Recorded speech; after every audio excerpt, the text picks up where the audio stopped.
প্রথমত আমাকে গাছটিকে এইভাবে চাপ দিয়ে মাটিটা এই যে দেখুন।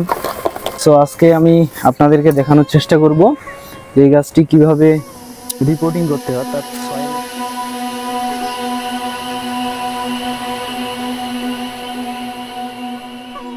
এই যে এই গাছটি সুদূর পঞ্চগড় থেকে এসেছে, ওনার নাম হচ্ছে এমডি ফরিদুল ইসলাম। ওনাকে অসংখ্য ধন্যবাদ আমার চ্যানেলের পক্ষ থেকে।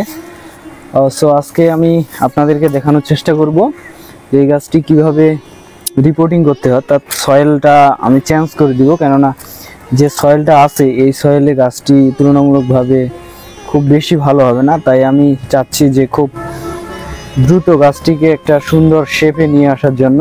আর এটি গাছটার নাম দেখুন, গাছটি অন্যান্য ফাইকাস জাতীয় গাছের যে কালার সেটা না, এটি হচ্ছে ফাইকাস ভেরিগেটা, অর্থাৎ পাতাগুলো একটু সাদা সাদা থাকবে, সবুজ থাকবে, হালকা সবুজ।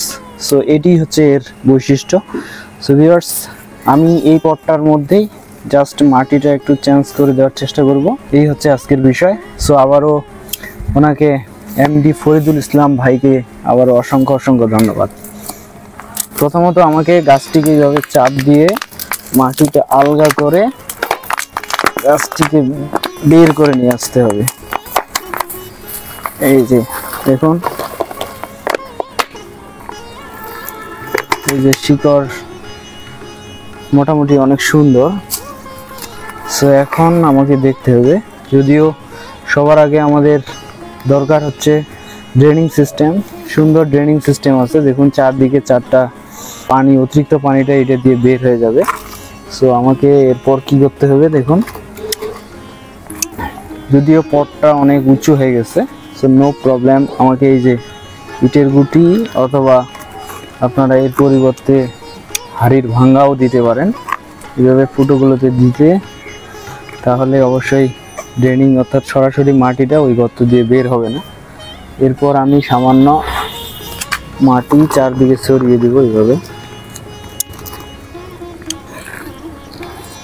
সো এই হচ্ছে বিষয়। এরপর আমি শুধুমাত্র ভার্মি কম্পোস্ট এখানে আমি মিক্স করব, যাতে করে গাছটির মাটিটার উর্বরতা শক্তি বেড়ে যায়।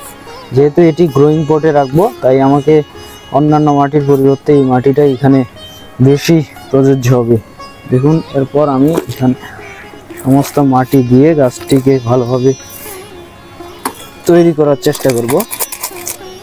এই যে, সো এখন মোটামুটি রুট স্ট্রাকচার বোঝা যাচ্ছে, গাছটি হচ্ছে একটা ডাল থেকে তৈরি, সুন্দর রুট আসছে। সো এখন আর আমি তেমন কিছুই করব না, গাছটি জাস্ট এইভাবে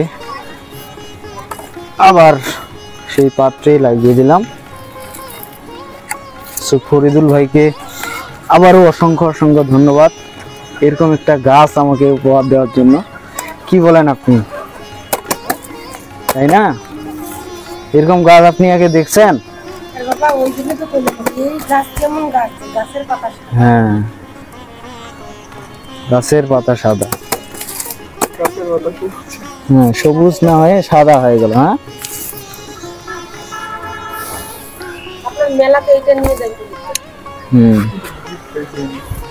ওকে, শেষ। এখন আমাকে পানি দিয়ে গাছটিকে 15 থেকে 20 দিন ছায়াযুক্ত জায়গায় রেখে দিতে হবে, আর কিছু ডেকোরেশন করে দেওয়ার চেষ্টা করতে হবে। আবারও আর্ট বাংলা বনসাই ইউটিউব চ্যানেলের পক্ষ থেকে আপনাদেরকে অভিনন্দন এবং শুভেচ্ছা জানিয়ে এখানে শেষ করছি। ধন্যবাদ, ওয়েলকাম।